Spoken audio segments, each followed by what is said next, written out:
North Korea test-fired a long-range missile Wednesday morning, which the South Korean and U.S. militaries are saying was an ICBM.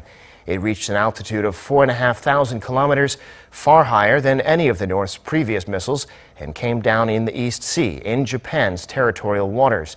It's believed this missile would be able to fly across the Pacific and reach just about anywhere in the United States. Oh Jung-hee has our top story. North Korea fired a long-range ballistic missile early Wednesday morning, identified by the regime as a newly developed Hwasong-15 ICBM. The missile was fired at around 3:17 a.m. from Pyeongseong, a city located 30 kilometers north of Pyongyang. It flew 960 kilometers eastward for about 50 minutes and landed in the waters west of Japan. The missile was launched at a lofted angle, reaching 4,500 kilometers, higher than any other previously launched North Korean missile. Hwasong-15 is seen to be an upgraded version of the Hwasong-14 ICBM. Compared to the Hwasong-14 ICBMs launched in July, experts say Hwasong-15 seems to have a stronger engine and so flies farther. The previous Hwasong-14 missiles could fly up to 8,000 or 9,000 kilometers, reaching the western part of the U.S., but Wednesday's missile will be able to fly 11,000 to 12,000 kilometers. That covers the whole United States, including the eastern area. And Pyongyang aimed to make an even greater impact out of this missile launch, launching it at early dawn. Firing a missile at 3 o'clock in the morning is indeed a sudden attack and helps the regime see how quick South Korea and the US are to respond. Also, as it's daytime in the US, the North aimed to send an even more alarming message to the US. But in contrast to how a couple of the regime's missiles flew over Japan in August and September and fell in the waters east of Japan, this time Pyongyang decided to step back. If the North makes its missile land near the US, then the political shock it sends to the world will be too large for it to handle, which may possibly lead to stronger international pressure. The other experts suggested this may be rather because North Korea was not able to make technological progress in other areas like re-entry technology. The North didn't mention re-entry technology in today's announcement, and instead of shooting the missile at a normal trajectory and let it pass over Japan, Pyongyang once again fired its missile at a lofted angle. This implies that it may have not solved other technological issues like missile re-entry. The Joint Chiefs of Staff say the recent launch could be seen as a protest against the recent economic sanctions against the regime, as well as Washington reinstating North Korea as a state sponsor of terrorism. The South Korean military stressed it is never letting its guard down and is always ready to strike back.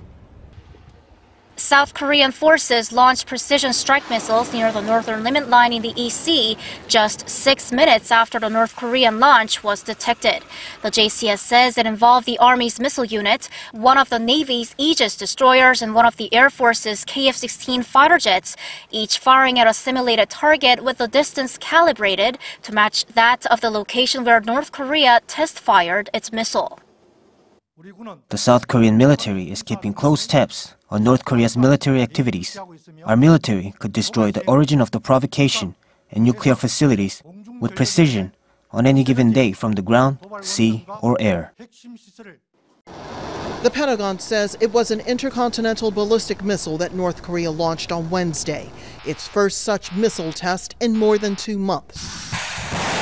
The missile flew about 1,000 kilometers before splashing down in the Sea of Japan. Tokyo was furious. I believe the international community needs to be united and to fully implement sanctions against North Korea. Japan will not back down in the face of provocation, but maximize pressure on North Korea. As was Washington. I will only tell you that we will take care of it. We have General Mattis in the room with us, and we've had a long discussion on it. It is a situation that we will handle. The bottom line is it's a continued effort to build a threat, a ballistic missile threat that endangers world peace, regional peace, and certainly the United States. In response, South Korea test-fired its own missiles, a show of force against its northern neighbor.